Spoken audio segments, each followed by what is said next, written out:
Tinfoil hat. Oh, what the fuck are you guys even talking about?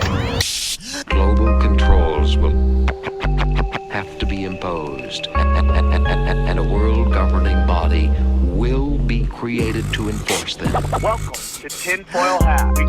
We go deep, homeboy. Aaron, open your mind. Drink from the fountain of knowledge. There's lizard people everywhere. That's some interdimensional shit. Wake up, Aaron. This is only the beginning. Dude, you just blew my mind. Are you ready to get your mind blown? And welcome to Tinfoil Hat. You know I am. You know I'm here to do. I'm here to rock. Thank you guys so much for joining us in this emergency episode.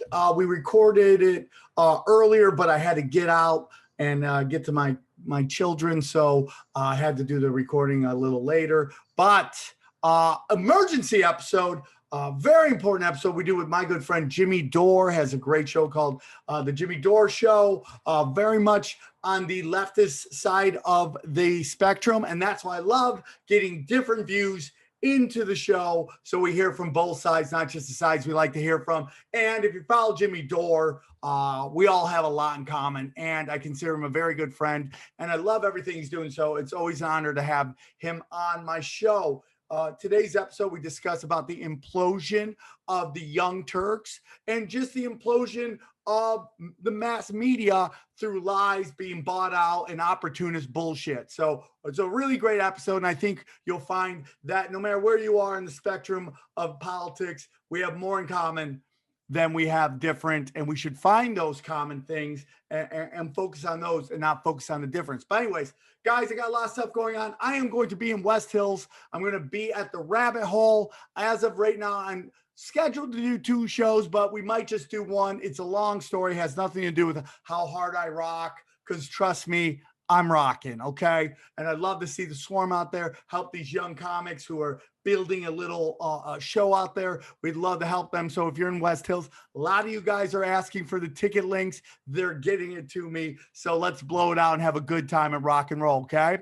A lot of great things are going on. A lot of great things. We are going to be in, let me make sure this, but we're going to be, Tinfoil Hat Comedy Night is going to be in San Diego at the American Comedy Company, I believe on the that'll be that Saturday, would be the 24th of July. And then the following weekend, we are in Dallas at Hyenas, our old stomping ground. We are now doing 2 shows there. We are doing a 8 p.m. show, which is stand up. And then we're doing a Swarm Tank after that at 10:30. And that is in Dallas on the July 30th. And then Oklahoma City will be there July 31st. That is a 4 p.m. show.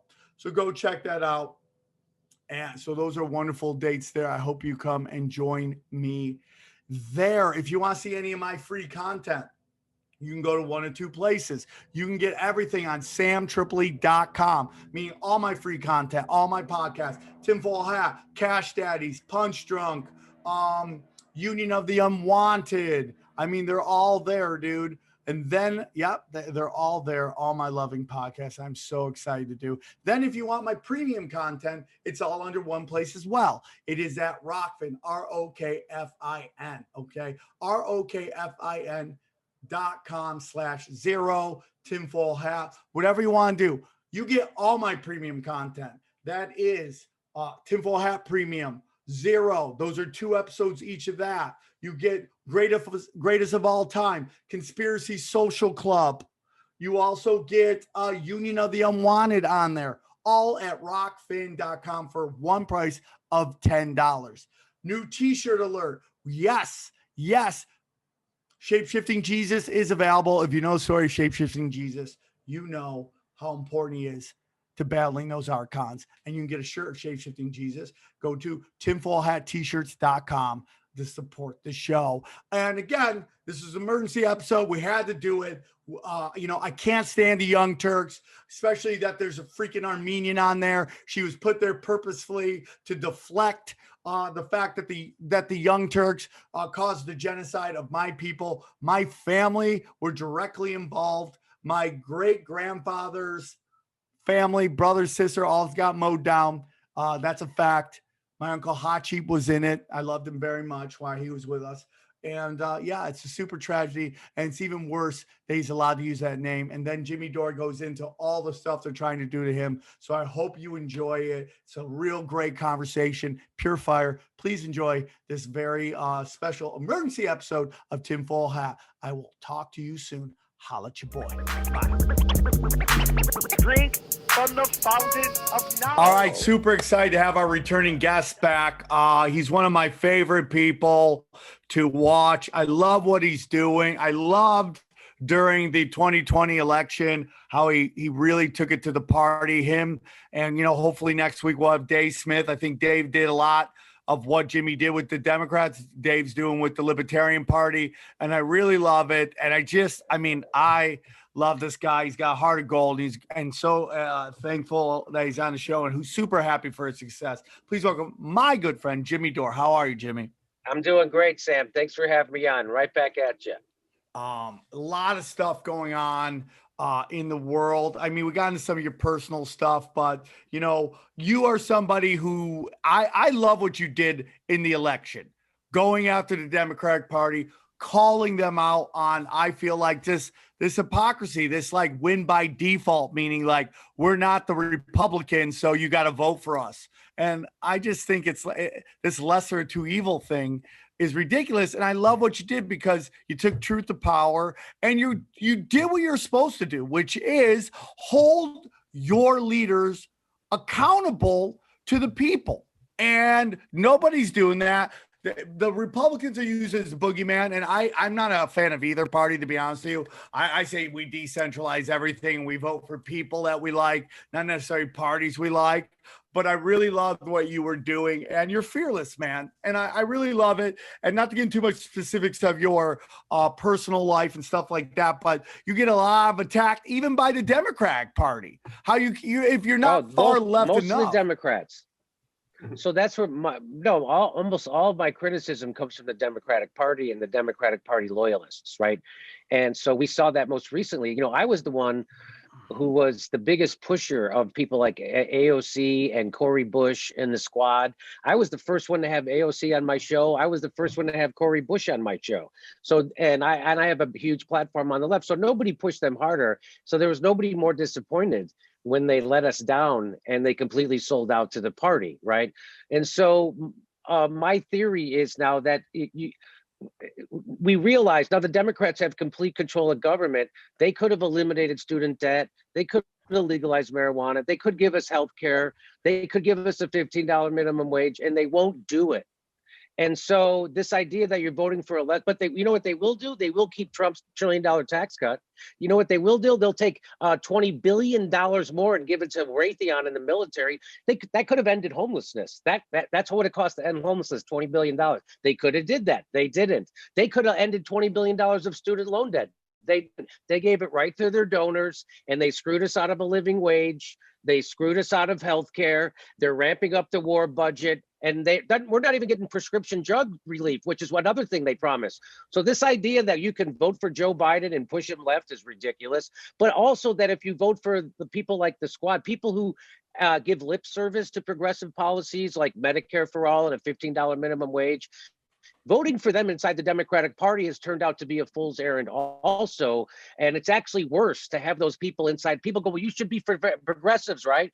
I think what it does, it gives the false impression to people that there is a political party that's actually fighting for workers and fighting for you. And there isn't. So they have the squad there to make you think the Democrats are fighting for you.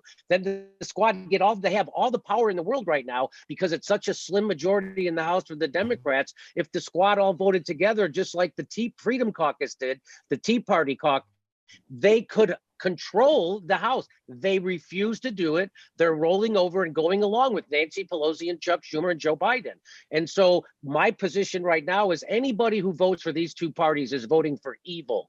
There's no lesser involved. There we go. Right? They're both warmongering, rapacious. Well, as Dylan Radigan called it, they are the representatives of the rapacious oligarchy. Your democracy didn't get stolen by the Russians. It got stolen by Halliburton. It got stolen by Goldman Sachs. It got stolen by Eli Lilly, Blue Cross, and Exxon. Your fucking vote doesn't matter and hasn't mattered for a long fucking time. And that's proven by Cambridge, right? That's a study. I didn't fucking make that up. There is no correlation between the bottom 80% income earners in this country and legislation. There is zero. So you don't have a democracy anymore. And now they want me to worry about Russia and Vladimir Putin. Guess what? They have Medicare for all in Russia, you motherfuckers.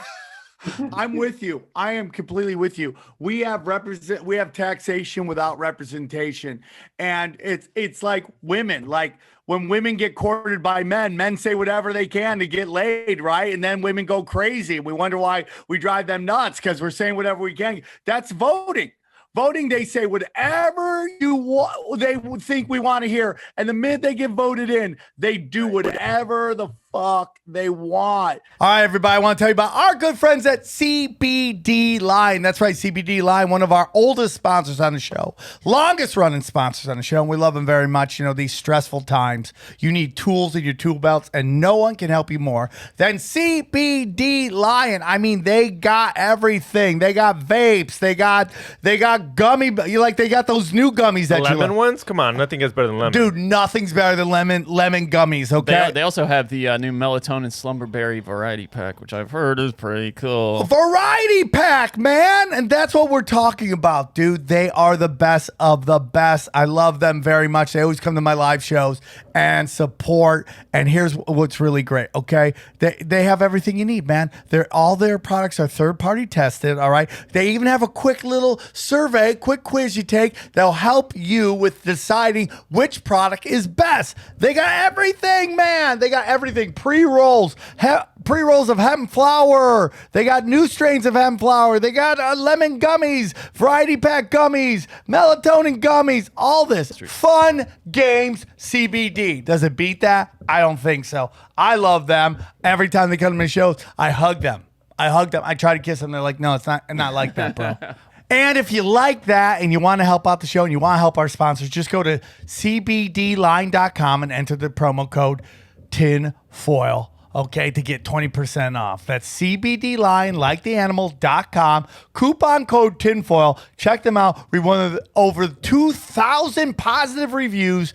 This stuff works. Give them a try one more time. Just go to cbdline, enter the coupon code TINFOIL to get 20% off. Go on. What's even worse is the media is definitely in the tank for the establishment, right? And who's the establishment? Well, right now it's Joe Biden and Kamala Harris. And the Washington Post, when Trump was president, they would track his lies, and that was like a special thing they did every day. They stopped doing that when Joe Biden became president. Really? Why would you stop doing that? What didn't Joe Biden promise me a $2,000 check and then I didn't get it? What? That's the first, and the first thing he did when he became president was he bombed Syria. Holy shit.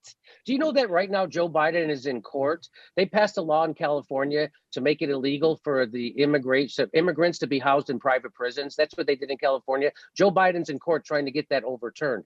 Do you know that Trump put in a rule that let private religious schools discriminate against LGBTQ? And Joe Biden is defending that rule. So again, where is meet the old new boss, same as the old boss? This voting for one of the two parties makes you complicit in the pain that they're going to inflict. They won't even give you health care in the middle of a fucking pandemic, and they won't give you They won't give you the real unemployment when they shut your business down. That is fucking crazy. No other country did that this way, by the way. So if they shut your business down, they paid your wages in other countries. In Japan, 95% of your wages. In Germany, in UK, they paid your wages if they shut your business down.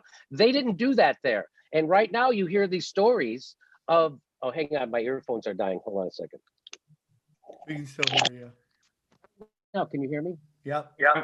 So right now you hear these stories of all these equity firms, Blackstone, buying up all the houses in one neighborhood, and then they're going to rent them out to people. So this is called the upward transfer of wealth. That's what they use the pandemic for.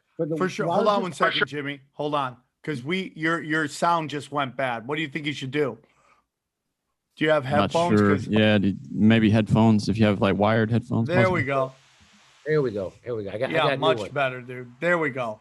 Yes, dude. Listen, Jimmy, everything you're talking about with that BlackRock and stuff like that, we've been discussing on this show. The head of BlackRock gets into the Fed under Trump, okay, and bails out everybody to the tune of trillions, and then they turn around and start buying out all this land at 20% more of the price. So you are competing against monopoly money. That's right. You're competing against the government funding people to squash you. And why do they want to buy up all those houses? So they can rent them out and keep people paupers. It's a permanent serf class in the United States. That's what they're going to do. And I tried to warn people when the CARES Act was passed and everybody was, and I'm like, this is the largest upward transfer of wealth in human history. People don't realize how bad we're getting screwed right now. So they did the same thing. If you remember back in 2008, 2009, when Barack Obama they tried to do TARP.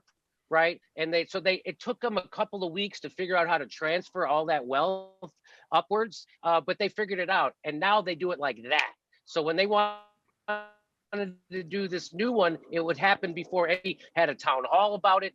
They just gave $5 trillion to the richest 1,000 people in the country. And so that's how you get more income inequality. That's what's called a upward transfer of wealth. And so now the people who have all the money, they can come in and buy all the properties that are depressed and when nobody else has any money. So I forget what the term is, but there's a term that describes this phenomena. It's whoever gets the money first has all the advantage. So when the economy crashed and the Fed gave all that money to the rich people, they went up and bought all this property now. So the ones with the money first. So this is, again, increasing income inequality. We're the richest country the face of the earth has ever seen. 80% of workers lived paycheck to paycheck before the pandemic. 50% of Americans couldn't afford a $400 emergency before the pandemic. And what is the Democrats' answer to this? They're going to make Juneteenth a holiday. I'm with you. I'm totally with you. And it's done purposefully. Now, you see weird stuff like that that's not as obvious, but when you take a look at it, like Jeff Bezos has a space program now. He gets $10 billion. Suddenly, the guy can buy MGM for $8 billion. How convenient. You got Trump doing the same thing, giving $10 billion to Bill Gates Foundation for viral research or something. He turns around, he's now buying up all the farmland. I mean, this is what we're finding a lot of these tech companies are just extensions of the deep state intelligence and the government. And we're competing against our own in it, whatever. So, people call it corporatocracy. I call it fascism. They think it's only one person. It's straight up fascism by both parties. Well, what do you call? I think wasn't it Mussolini who defined fascism when the corporation and the government worked together to screw the citizens? Yes, and that's exactly what we've had. We've had that for a while. By the way, I mean, remember when people used to go to Canada to get their medicine? Then they passed a law to make that illegal. That didn't help American citizens. That helped pharmaceutical companies. So that's fat. I mean, again, that's why we're the only country that doesn't have health care. We're the only one that pays these pharmaceutical prices. We're the only one that does all this shit. And it's because our government is 100% co-opted. And it didn't happen because of the Russians or Putin. It happened because of Goldman Sachs. It happened because of Bank of America. It happened because of Exxon. It happened because of Blue Cross and Eli Lilly. That's who owns our government. And we're living in the remnants of it, right? The richest country in the world, half the people in LA living under a bridge, the other half living above one. I mean, it's what's going on is crazy. We are turning into we're going to, as Dylan Radigan said on my show, we're going to become Brazil if we're not there already. 100%. What we have is like New York. We have a few cities that mask what's really happening. So we have Silicon Valley, we have New York, Chicago. That kind of masks the kind of horribleness that's really the hollowing out. If you read Chris Hedges' latest book, America, the Farewell Tour, It's all about the hollowing out and the death of capital, the death rattle of cap. So we're in late stage capitalism where it starts to eat itself. So now the cities don't have a tax base anymore. So what they have to do is start selling off their public works. So they'll sell off like their sewer thing to a private company, and then the private company charges you more for it. And then, but at some point, the city doesn't have any more revenue, and they can't become a government. So but the capitalists need a strong government with social services to prop them up. So what's happening now, it's all eating itself and we're collapsing. 100%, dude. 100%. And we're getting spit roasted by two parties. Anybody sitting into, I don't care how educated you are, how much research you do. If you're defending party systems, you're just falling for it. It's so easy to get corrupted. I mean, look what happened just with the Libertarian Party. Dave Smith basically outed them, and their entire executive branch stepped down because they got basically what happened? What's that? What happened? I didn't see what happened. Yeah, basically he outed them that they were corrupting the entire system, faking the numbers, keeping the data out, and they got busted and they all resigned. And it's along the lines of what you were trying to do with the Democratic Party. And, and let's get into the media is the purpose I wanted to have you on the show, because, I mean, I used to text you before about, as an Armenian, what problems I have with the Young Turks and that whole situation. And now it's very cool to see that everyone's finally calling them out. And to be honest with you, when I saw in the little after 2016, when they got that fat chunk from some legacy media company to basically, fund them and their thing, I go, oh, well, now it's officially over. They've been bought out and stuff like that. So, the Young Turks right now, I see you, Lee Camp, a lot of people finally starting to call them out for what they're doing. And I just wanted to, kind of talk to you about it. Your thoughts on the whole situation? Well, it was a sad thing. There was a time when the Young Turks, I think, did good work. They also did a lot of camel toe segments, Spot the Celebrity Camel Toe, and they would show a lot of upskirt videos. They would do that.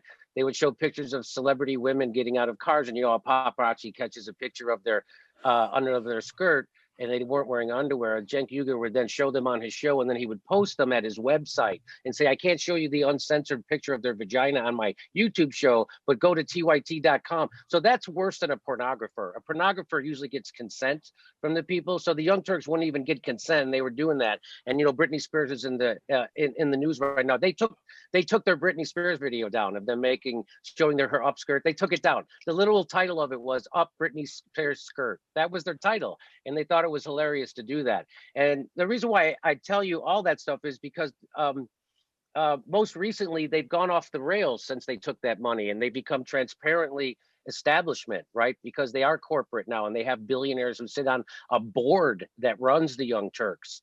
And so they've gotten into they smeared Julian Assange. Now, I outed them for that. So what happened was I started doing Force the Vote, and I bit my tongue about the Young Turks, and I was going to let other people call them out for it, right? Because I was on the inside. I don't want to have that happen. I would hope someone else would do it, right? And so I didn't say anything. When I started Force the Vote, I don't know if people know what that was. It was trying to get the squad, the Democratic progressives, to vote as a bloc for Nancy Pelosi as speaker and demand something for their vote. And the thing we wanted was them to have a vote for Medicare for all on the floor. And that they all ran on that. And then when the time came to do it, they all didn't do it. And so Cenk Uygur attacked me over that. And he ran interference for the squad and for Democratic politicians, because his company is now funded by DNC donors, right? Democratic Party donors, Jeffrey Katzenberg, billionaires like that, Buddy Roemer, they all fund his show now. So he ran interference for the Democratic Party and the Democratic politicians, and him and Anna Kasparian slandered my character. Like, they just didn't disagree with me over strategy.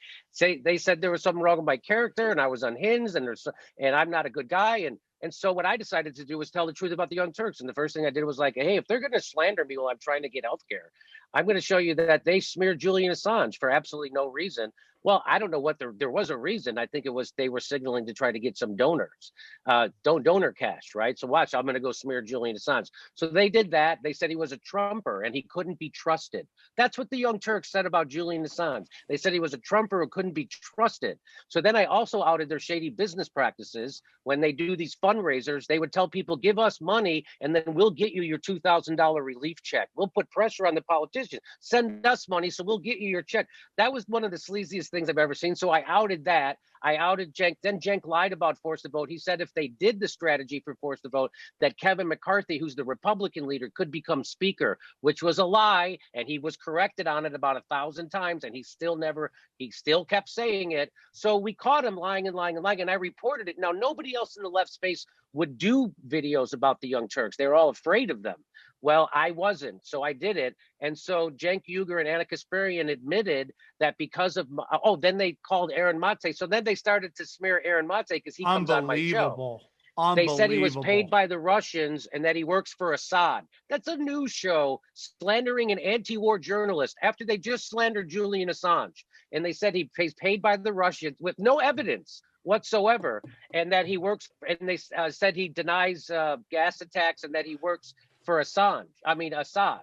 And so they couldn't back that up. And I brought Aaron on my show and they couldn't ever live this down and they couldn't get out of it. So I got a blackmail email from Anna Kasparian, the co-host of the Young Turks, threatening to blackmail me over an incident that happened 7 years ago in the TYT newsroom. I made a joke about her skirt was too short and she bent over and mooned everybody in the newsroom. And so I said, hey, Anna, nice news skirt. That's all I said. That's a joke. And then everybody laughed and she got embarrassed. And I didn't want to embarrass her. I just wanted to let her know she was showing her ass to everybody. And she got embarrassed. So I said to her afterwards, I apologized. Hey, I didn't mean to embarrass you. And I gave her a card and a gift. And I said, hey, you never have to worry about me talking about your clothes at work. Don't worry about that. I want you to feel comfortable here. This is before #MeToo. This is before there was no pressure campaign. Nobody threatened my job. Nobody nothing. By the way, she was my boss. So she could have fired me if she wanted. She didn't. She kept booking me on the show for fucking 5 more years. So so they admitted that they brought this. So this was an incident where I made a joke. And then it embarrassed her. So I apologized for a joke. And by the way, she used to host segments called Spot the Celebrity Camel Toe. So that was the work environment that they created. They hired me to make those kind of jokes, right? They used to make those kind of jokes all the time. They used to look up women's skirts, put it up there. They posted revenge porn on TYT. I'm not making that up. Of course. Yes, that's exactly what that is. That was the culture at TYT. And I made a joke and I didn't have to apologize for it. I did because I felt bad for her. And this was before on any of this shit that #me, any of this, there was no pressure campaign, no blood. And I said, I'm sorry, because I didn't want her to make her feel bad. We were friends and we were intimate friends, by the way. So she accepts my apology. And when I gave her the card, she goes, Jimmy, you don't have to do that. Get out of here. We're friends. And so 7 years later, when I'm criticizing her McCarthy smears of Aaron Mate and her McCarthy smears of Julian Assange, all of a sudden she brings this up and she admits it as a retaliation to get me to stop running my mouth. She sent me a DM on Twitter to saying that she's going to tell people about that card I sent her and try to twist it into something bigger than it was as a way to get me to stop, quote, running my mouth. So that's called blackmail. And that's not how this is supposed to work. And then when they actually did it on their show, on the Young Turks, what Cenk Uygur admitted was that they're doing this to retaliate for our criticism of their bad journalism. Well, you're supposed to launch a claim like this to warn other women, not because you're going to respond to someone's criticism of your poor journalism. So that reveals that this accusation is false. That's what all this reveals, that this was made up and she's twisting something and making something bigger than it was. By the way, an incident that was settled 7 years ago because I did the right thing and I'm a stand-up guy. And I said and I apologize. And by the way, she was my boss. And so now they're doing that, and everybody sees that. Of course, there's the Hillary Clinton lovers who hate me, and the Democratic Party loyalists who hate me are going to pretend that nice news skirt, me saying nice news skirt, is some kind of harassment. And if it was, I already apologized for it 7 years ago, and she already accepted it. And now she's going to weaponize that 7 years later when she's getting called out for her horrible journalism and her pushing imperialism in Syria, because they're pushing imperialism in Syria and CIA talking points, which is another thing we're revealing. And so they've never apologized for smearing Julian Assange. They won't apologize for smearing Aaron Matze, and they won't apologize for this later smear by against me for weaponizing an incident that happened 7 fucking years ago. That I already apologized for, that she already forgave me for. That's not how this works. You're not supposed to do that in retaliation. Okay.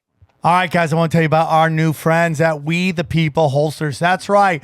Personal holsters for your guns. American-made holsters designed to conceal carry. Holla at your boy. How excited are you about this, Johnny? I could not be more excited, dude. As soon as you told me about the sponsor, I was on their website checking out all the holsters. Do you own a gun, Xavier? Dude, I'm American. Yeah, you are, barely, but you are. You really are. Guys, you know we're living in uncertain times. Millions have come to realize the importance of the Second Amendment right there, okay? If you're looking for the perfect accessory to go with the perfect firearm, get an American-made holster from my friends, and they are my friends, We the People Holsters, okay? Starting at just $40, We the People Holsters have custom molded to your exact firearm for quick, smooth draw. Holla at your boy. They have thousands of options to choose from, plus a section of custom printed holsters, okay, including a line with the real tree camouflage. Yeah, for those hunters, Johnny, just like your dad, right? No, my brother-in-law's a big hunter. Your dad doesn't hunt? No. He doesn't, so he just goes in the forest naked. Yeah, that's exactly right. Okay. Wow. Well, you're there. Check out the complete line of patriotic shirts and new EDC tactical gun belts, which come with their exclusive Talon buckles, which is manufactured 100% in the United States, most likely right next to the Blue Chew fucking boner factory. Okay, shit, that's America. Here we go. Every holster and gun comes with a lifetime guarantee. If it's not perfect fit, send it back for a full refund. And oh yeah, don't forget to get some bags from the mouth watering beef jerky. Okay, they got no bacon jerky. They got some serious bacon jerky. Yes, you heard it here. Bacon. Oh, I love bacon jerky, dude. Do you, Johnny? It's so good, man. Okay, Yeah. maybe we'll get them to send you some so you and your lady can make love while you play with your new holster and eat bacon jerky. It's like That's a night. It's like it's like you're in our house. That's amazing. So show your support for the show and this great American company. Go to wethepeopleholsters.com/tinfoil hat right now. Get an additional $10 off with the promo code TINFOIL10. That's TINFOIL, the number 10. Okay. wethepeopleholsters.com/tinfoil hat. wethepeopleholsters.com/tinfoil hat. I'm an Armenian, dude. She's Armenian. I mean, I still don't understand how anybody. It just makes no sense, that name, the Young Turks. Now, I've heard over time, there's been a lot of Young Turks. Okay, that's fine. There's been a lot of, there's been a lot of Young Turks out there. She's Armenian, man, okay?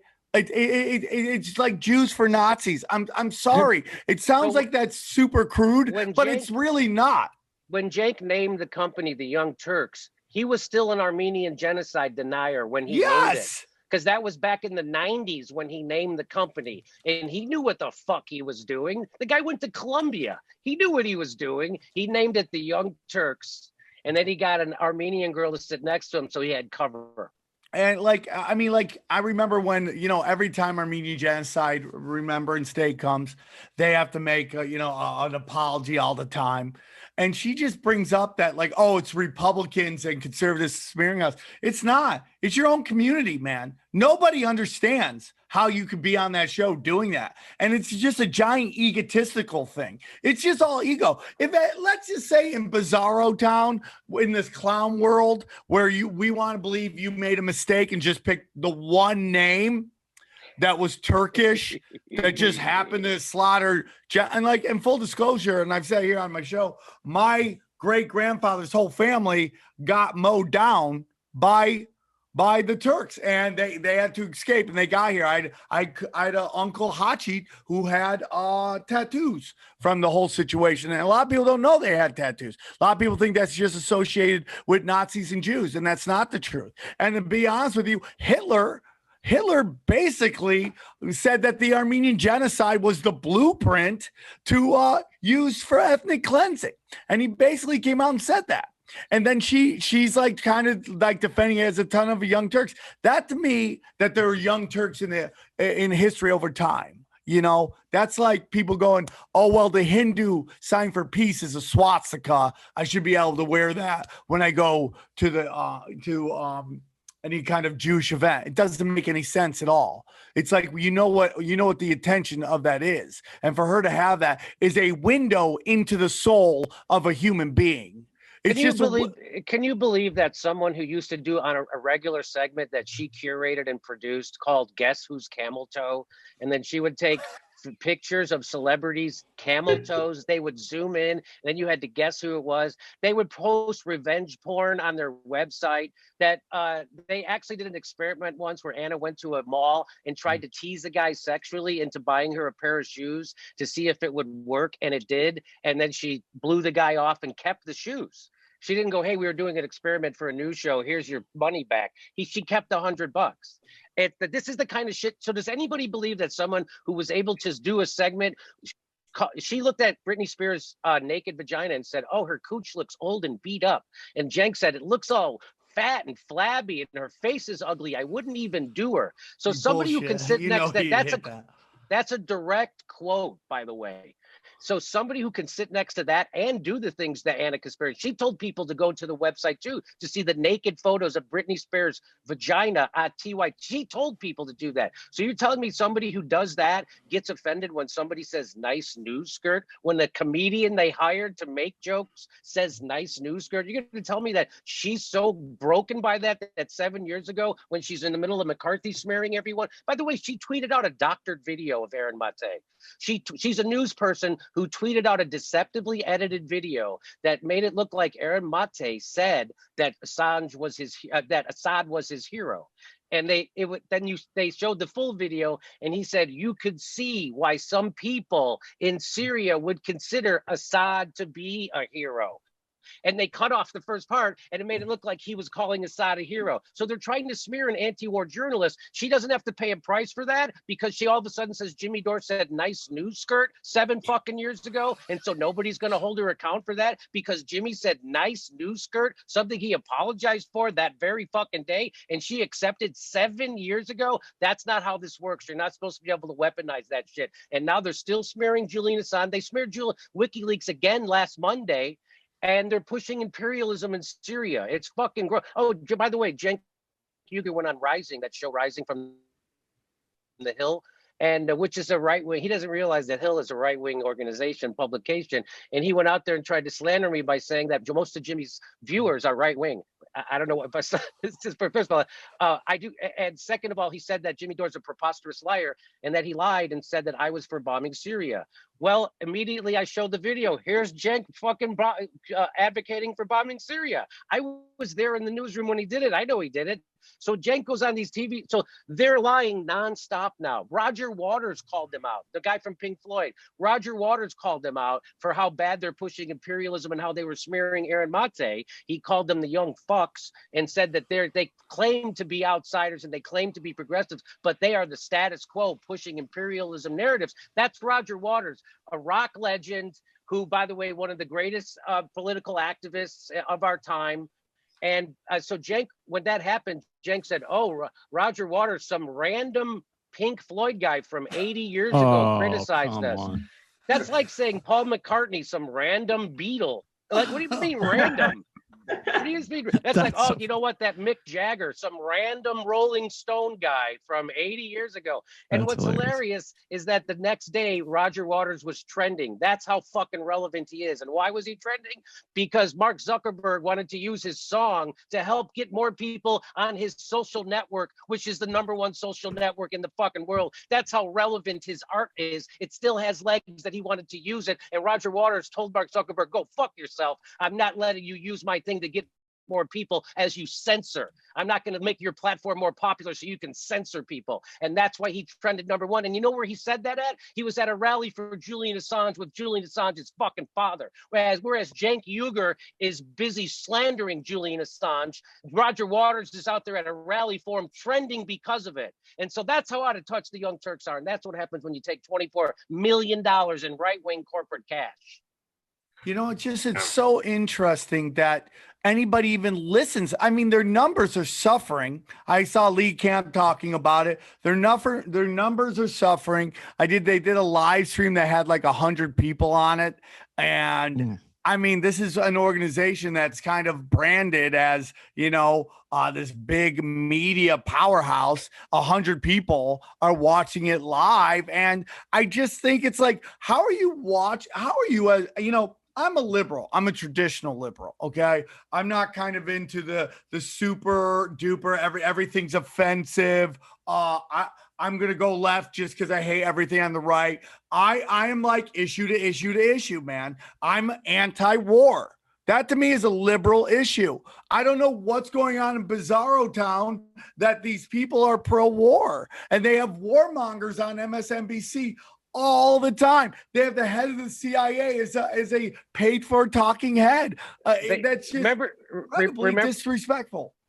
Yeah, I mean, remember they used to have to do Mockingbird and they used to have to do programs that were clandestine. Now they just hire the CIA to come right on their fucking. You're supposed to hire someone who debunks the CIA. You're not supposed to bring the CIA in for their fucking commentary, but that's what they do. And that's what the Young Turks has turned into too, because of Trump and Russiagate. They just became CIA repeating motherfuckers. And now they're getting called out for it. And their response is to McCarthy smear Aaron Mate, Julian Assange, and to launch a phony, obvious, transparent bullshit blackmail hashtag Me Too against me. And it's not working. It's not working at all. Imagine nice you could take somebody down for saying nice skirt. Like they're trying to take, as if I said nice news. They were trying to be Howard Stern, and I said nice news skirt on Howard Stern. Could you imagine getting in trouble for saying nice news skirt on Howard Stern show? It's absolutely disgusting, and just like there's a reason why she's so angry, dude. Yeah, people who are living life and following their dreams aren't angry like that unless you're doing a lie, And it's that's exactly right. I mean, I just can't get over it. I can't get over that. I'm just glad that most people aren't buying it. But there are a lot of people on the left who still repeat it. Like they won't say what I said, but they will say this. They'll go, "Oh, what he said was terrible." What did he say? Just don't describe what he said. Just say what I said. I said nice news skirt, which he apologized for. That's what I said. You're going to try to make me out to be worse than them? They are a million times worse, because Anna was my boss and she's doing camel toe segments. That creates a culture at work that they're liable for, not fucking me. I have and then no she's going to clue. weaponize me being a good guy and a good friend. She got embarrassed at work, and I wanted to make her feel better about being embarrassed at work for accidentally mooning the newsroom, which is what she did. And I made a joke about. I apologized for a joke that she got embarrassed about, and she wouldn't have got embarrassed if everybody didn't laugh. And as you know, as a comedian, Sam, laughs are involuntary. So why did everybody laugh? Because the joke highlighted a bigger truth. She was dressed. She just mooned the newsroom, and so everybody saw it, and everybody was uncomfortable. And so I make a joke, and everybody laughed, and that's what she got embarrassed about. She got embarrassed that she realized she had mooned the room. And that's why she got embarrassed. And so I wanted to make her feel better. And I apologized for her without a pressure campaign, without a blackmail threat, and without a threat of losing my job. I did that as a friend, and she accepted it and then weaponizes it 7 years later. That is the most cynical, sleazy fucking bullshit in the world. And shame on anybody who forwards that. Yeah. Yeah. And it's just like, it's like I always do my thing. It's like, it's not about being right. It's about doing right. and they're trying to be right and they're doing the wrong thing and people are following, and it's just regurgitation of talking points.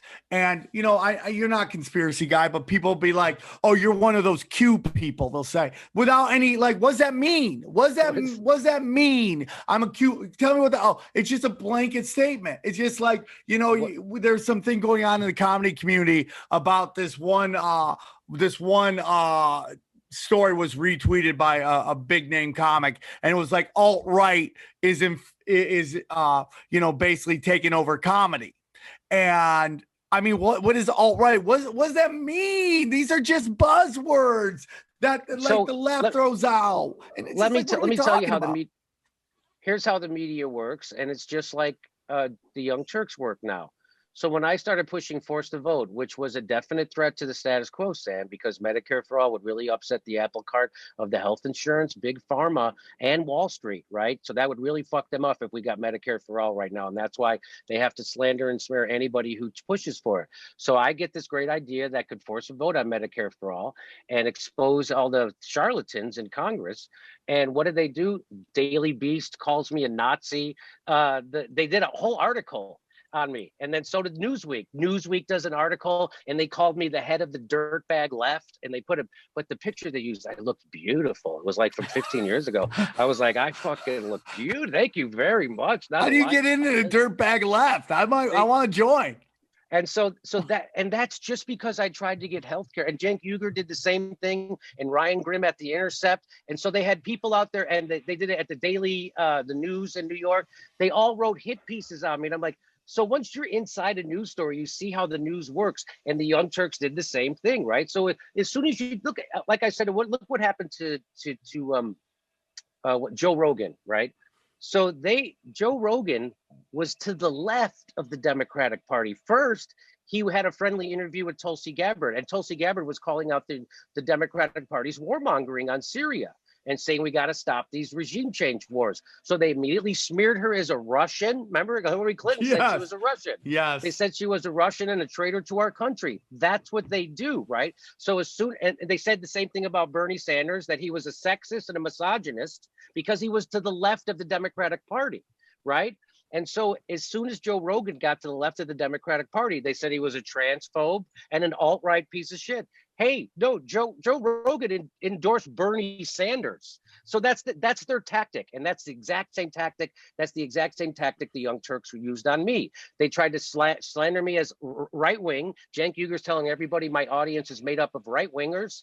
And that last week he said I was in bed with the neo-Nazis, and then he had his co-host accuse me of being a misogynist. That's the game that works. So when the imperialists get caught out, misogyny is their last defense. They did the same thing, by the way, to Shahid Buttar when he was challenging Nancy Pelosi in the primary. They had a bogus hashtag #MeToo against him, and it got all his support to pull away from him. And then it got, after the election, turns out it was all bullshit. So now the establishment has weaponized hashtag #MeToo to silence their own critics. And that's exactly what the Young Turks are trying to do in this situation. But we're not going to let the Young Turks off the hook. They have to apologize for pushing for war in Syria. They have to apologize for slandering whistleblowers, which is what they did. They would have to apologize for slandering Julian Assange and apologize for slandering anti-war journalist Aaron Mate and for weaponizing an incident from 7 years ago cynically against me in a bullshit way. They should be apologizing, and people should be holding their feet to the fire, not only for the Britney Spears up the skirt and posting revenge porn on their website and then trying to say someone else isn't as moral as they are. They should be held up for all of this. And me and the Gray Zone and Aaron Mate and Lee Camp are the only ones doing it on the left. No one will call because they're afraid of the Young Turks and their 5 million subscribers. That's what they're afraid of. Well, I double their live stream numbers. They get about 3,000 on the regular. They get about 3,000 live stream number. I had 13,000 yesterday when I live streamed, and I'm going to be live streaming tomorrow, and I'll probably get 13,000. So they're getting like a third of what I get, or a fourth of my live stream numbers. And that's what this is all about. They are desperate, and Cenk only knows how to keep digging. He's in a hole and he won't stop digging. And They can't touch me, just like they can't touch Joe Rogan. His audience knows who he is, and my audience knows who I am. And I've got endless videos of Cenk Uygur advocating for bombing Libya, endless videos of Cenk Uygur advocating for bombing Syria. I get endless videos of him smearing anti-war journalists like Julian Assange and people like Aaron Mate. And I get endless videos of him looking up women's skirts and posting revenge porn. He's a fucking pervert, pornographer, and he's a pro-war imperialist corporatist. And it's unbelievable that they think that this would take you down. I mean, I know you, Jimmy. We don't hang out a lot because, one, we're grown-ass men, and I don't know the last time I hung out with anybody. But, you know, like, we've done shows together. I've been on your show. You've been kind enough to be on my show a lot of time. You know, I have a good understanding of you, and I get no vibe of anything creepy from you. It's kind of interesting, man, because, you know, I'll get labeled stuff too, like, you know, transphobe or anything like that. And like, all I do on this show is fight for humanity, and humanity includes everybody: trans, gays, white, men, black, women, whatever. It's all under that. I fight for everybody. The people I don't like are fucking psychopaths. Okay. And I hate, and this is something I really want to talk to you about, is like we are living in an age where one of the most dangerous people in the world are opportunists. And that's what the Young Turks are. They are opportunists. They took cash and they're being a mouthpiece for dark arts and the war machine. And it's like, these people need to be called out. There's a lot of things that maybe you and I don't agree with, and that's totally fine, because I'm not here just to talk to everybody I 100% agree with. I like to talk to everybody. You got a little stuff that maybe I'll learn, like, okay, man, I kind of see it that way too. And it's like, that's what life's about. It's not about talking into an echo chamber. But it's about good faith arguments. I like talking to people who have disagreements with me, right? That's not the problem. The problem is, I don't want to give someone the time of day who has a bad faith argument or doesn't believe what they're saying or is a partisan. You know, I'm not a partisan. I don't launch an argument because of my team. I launched an argument because I'm intellectually consistent, and I really believe it, right? And yeah, I like to talk to people like Dave Smith. I like to talk to people like you. I used to talk to Wayne Fetterman all the time when I used to have my show at the UCB Theater, and I would he was a right winger, and I would bring him on, and we would have spirited conversations, which I don't have a problem with. That's fine. Let's do it. Why isn't it weird, Sam, that if you're screaming about a football team making a bad trade or a bad call in a baseball game, everyone understands? But if you get upset about healthcare, people are like, what's wrong with that guy? Yeah, those guys, you see how upset he gets? They're yelling about politics. Well, it's only the most important fucking thing in the world. But if I was screaming about the Boston Red Sox losing again, that was fucking about, people would understand. Isn't that weird? And the notion that, okay, you and I agree on everything. We love comedy. We like this. And let's say, and I'm talking about in Hollywood and these Hollywood people, and how we have a disagreement on politics. Suddenly it's like, oh, we can't be friends. We can't hang out. We can't work together. We can't have you on our shows. And so I just don't understand that, where the open-minded people have suddenly become the closed-minded people. The liberal has become the shut down the conversation. And Jimmy, you do the road, and I'm sure you do shows in red states. And I'm gonna be honest with you, man. We talk about here all the time. I go do a show in a red state. They listen to me talk about all the crazy stuff I talk about, and they laugh a lot louder. The only thing that red states seem to be like, they're conservative, and that to me now just sounds like, don't take my tax money, don't take my guns, and if you're gonna swing with me, you gotta make eye contact while you make love with my lady. That seems to be what the right is. I mean, like, and granted, there's a lot more to it, but I'm saying, like, when in terms of audiences, man, like going into certain places that are super liberal seems to be a little bit more of a like, oh, can I say that in front of them? Can I not say that in front of them?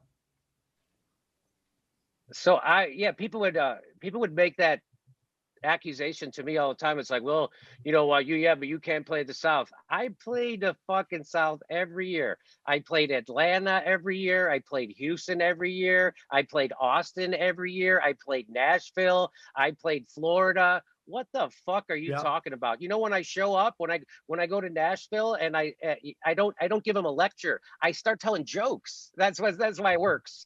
And the beauty is to me, the greatest accomplishment is when I can get a crowd to come around to my way of thinking, at least comedically, so that they can appreciate it. They don't have to agree with me politically, but they can appreciate my point of view comedically.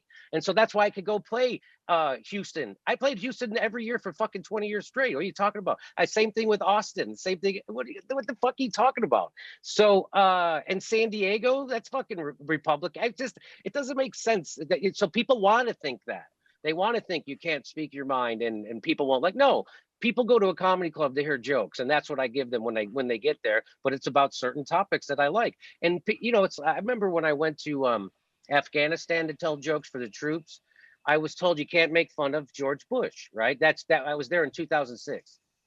And they go, you can't make fun of the president, right? And so the fucking first thing I did was make fun of the president, right? Come on, I'm a comedian. I'm not going to fucking follow your stupid, fire me. I'm in Afghanistan, fire me.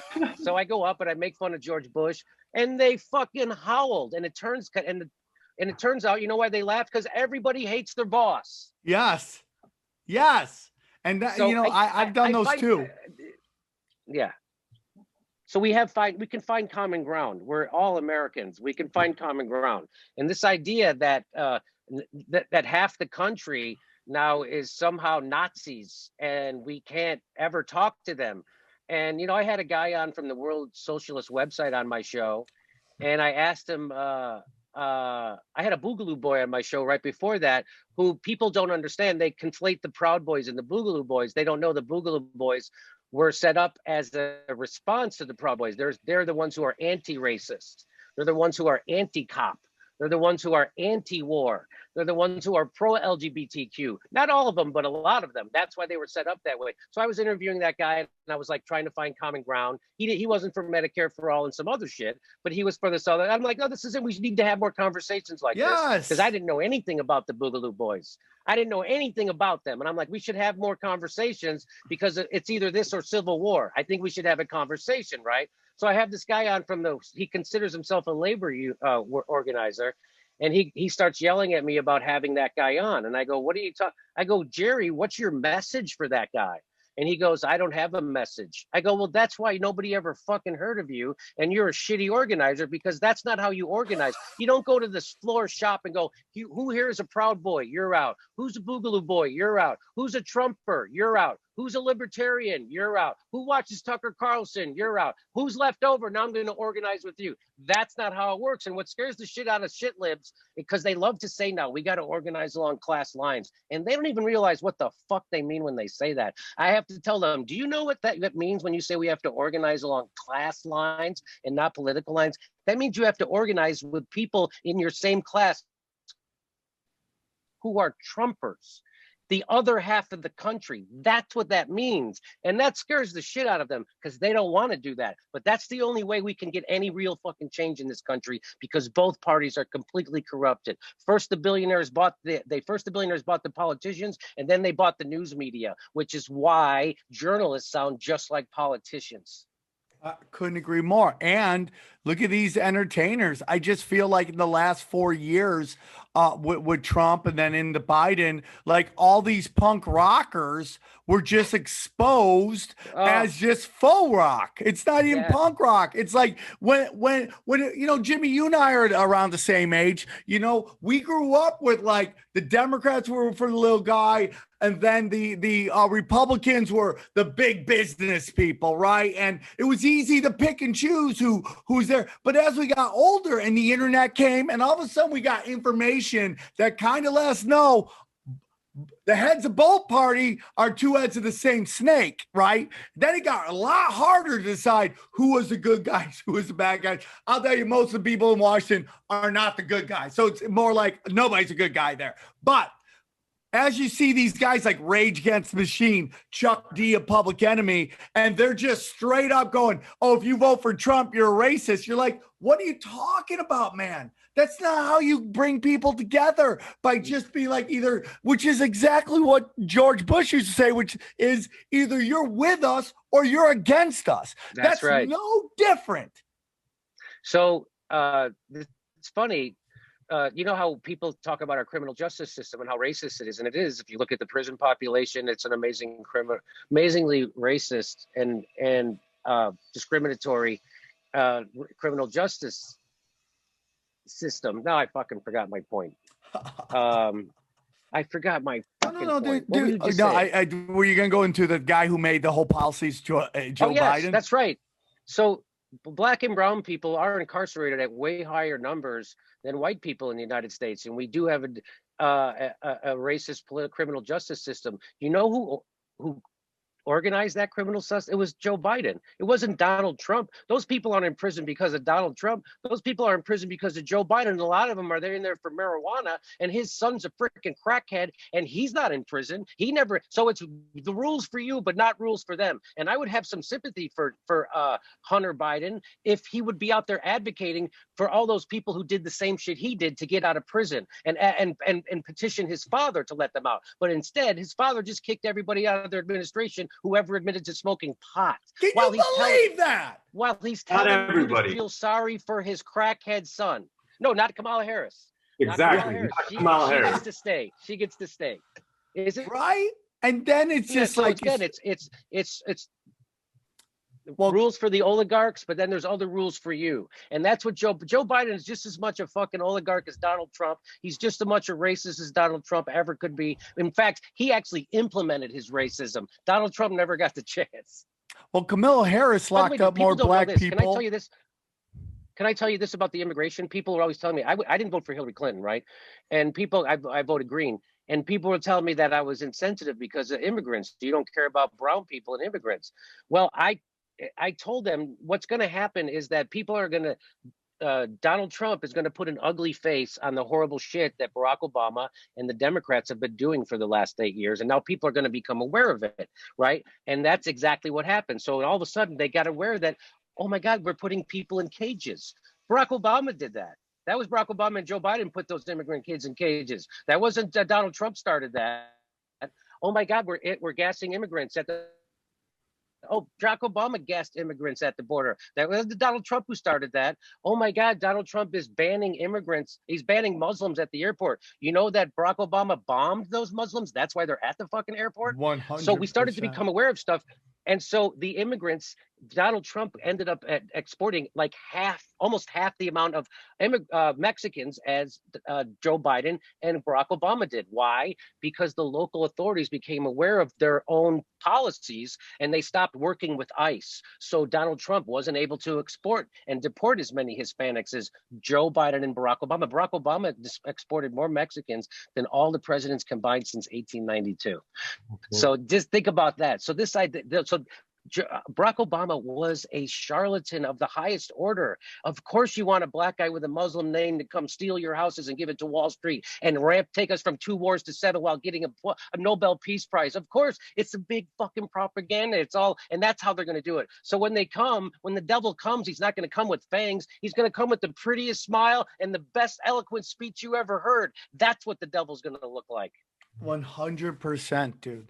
100%. He was a giant. And, we can get into his whole election, who they put him up. We're tired of, George Bush, Dick Cheney. We hate old white guys. So who do you have him run against? John McCain, the oldest and grumpiest of all the white people, walks right in. Have you ever studied Barack Obama's family, bro? It's you go back far enough, him and the Bushes have the same family. Do you know who the common ancestor is? No. A Hinckley, brother. A Hinckley. And who shot Reagan? A Hinckley. So that was funny. A little conspiracy for you. I want to get in real quick because you were, I was banging there with you, but we were, you were really calling out a lot of the mainstream media on the left for their Russian Gate stuff. And, there was a time where, and I found it hilarious, where people actually thought Fox News was the voice of reason. And I go, imagine if you took someone from 2002 and you go, guess what? Everyone thinks Fox News is the voice of reason. But that's the bizarro world that 2017 was, because they were constantly pushing this Russian narrative that didn't exist. There was no information. There's nothing about it. Later on, it comes, yeah, after all that, people still, they say, are watching Rachel Maddow's. They're watching CNN. What are your thoughts on that? Like, are people just glutton for punishment? Is it just a crack they can't give away? Why are there still 100 people watching a live stream of the Young Turks? Who are these people? Why are they doing that, in your opinion? So, I mean, as Chomsky taught us in manufacturing consent, that the news isn't there to give us the news. It's there to manufacture consent for the policies of the oligarchs. And they do it. I mean, they pay Rachel Maddow $30,000 a day. People don't realize how much money they make. Those people make a lot of money, $30,000 a day. And so, I mean, it's even happening right now to Democracy Now!, where she won't tell the truth. Amy Goodman won't tell the truth on the War and Peace Report about our imperialism and our foreign dirty wars. It's sad, and Aaron Mate has called him out for it. He's a former employee over there. So money corrupts everything, and that's exactly what happens. And so, like I said, you know, there's only 6 media companies. Some people say 5 now, and they're all owned by about 15 different billionaires. And so the billionaires bought the media, they bought the politicians, and what the billionaires will allow us to have. So CNN and then people, you know, my friends, my liberal friends in comedy, Trump broke all their brains, you know, and they just started to repeat CIA talk. When you think the CIA and the FBI is on your side and you consider yourself on the left, you lost the plot. You don't know what the fuck's going on. And so that happened. And so, you know, and people say, why do you go on Tucker Carlson? Because he's the only one who will let me say the stuff I say about Julian Assange and my anti-war message.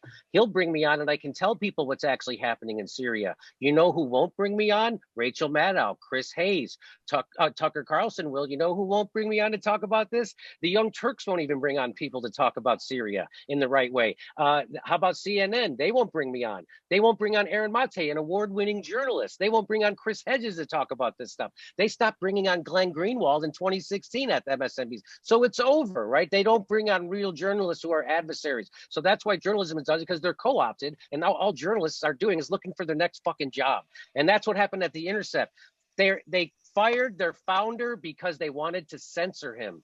And that Glenn Greenwald and everybody, it just, so there is no adversarial journalism in the United States, and there's no real left in the United States.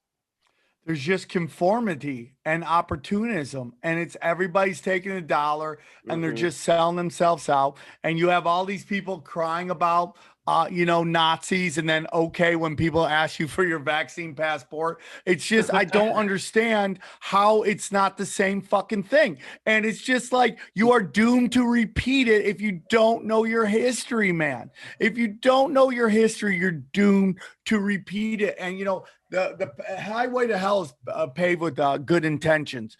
And I think people need to, I don't know why questioning everything, which I think is something you do, and I know we do on this show, why questioning things is seen as so unpatriotic and so dangerous. And why doesn't anyone keep score? How many times does the news have to be wrong before you stop listening to it? Right. It's just mind-blowing to me. Yeah. Why doesn't anybody keep anybody keep score? And why is it that we get our so independent news on YouTube is now being throttled and censored, right? And that's not a conspiracy theory. That's been admitted to by the head of YouTube. She said it in an interview, and she bragged about that they have throttled independent news. She refers to it as borderline content, but that's what she means when she says borderline content. We're considered borderline content. And so she says our recommendations on borderline content, their views are down 80%. She bragged about it. So they're suppressing independent news, and they're pushing the people who go to YouTube to watch corporate news. That's not why people come to YouTube. But now YouTube's owned by the most wealthy corporation in the history of the world, Google. And so they are the establishment, and they don't want to hear the truth anymore at YouTube. So we're being suppressed. And the corporate journalists want to see us suppressed because we're their competition. And so now New York Times and CNN run hit pieces about how the people on YouTube are radicalizing everyone and how they're all Nazis and how they're all white supremacists. And we have to throttle them and take them away because they're going to spread. Oh, look, January 6th happened because of YouTube. I mean, it's just one thing after another. So free speech doesn't exist in America anymore, and people don't realize that Facebook, Twitter, and YouTube are just like the telephone was a couple of decades ago.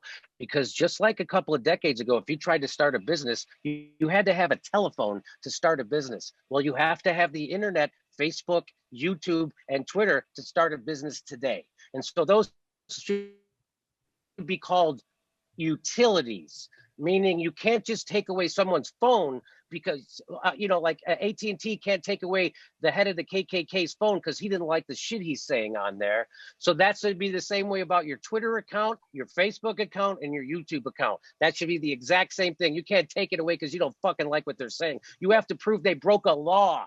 You have to go to court and prove that they broke a free speech law, because this is the equivalent of silencing someone on the internet, on YouTube, Twitter, and Facebook is the equivalent of silencing somebody in the town square. So if you're going to take away someone's free speech, you better have a really good fucking reason to do it, and you better be able to prove it in an adversarial court proceeding. You know who they can't get rid of? Steven Crowder. They've tried so hard, and he has lawyers, and he's one-on-one. I'm not saying they should or they shouldn't, but they've tried really hard with him. He's been gone for a week, and he comes back and said, I went a lawyer and I fought it.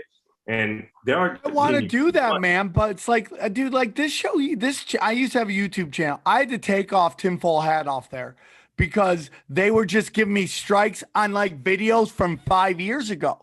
And like we were getting over 100,000 views on our video. Now we can't, even on our nice videos where it's just comedy, we can't get more than 15,000 views. That's with 130,000 subscribers. They were giving us strikes on private videos that weren't even public, that only we could see. We were getting strikes on. I mean, they just did that to a friend of mine too. They gave him a strike for a video he didn't even publish. He made it private. That's crazy. So, and if you don't think that's censorship, I have another thing coming, right? So it'd be like if you took away someone's printing press because you didn't like what they printed. That's the equivalent of Facebook and YouTube. That's the new printing press, right? So you can't take away someone's printing press because you don't like what they're saying unless you prove in court they broke a law. And so, do you think that's a good example of saying, the telephone, you can't take away a business's telephone. I mean, you could see how you can't have a life or live in a society without a telephone. You can't have a life or live in a society without Twitter, YouTube, or Facebook.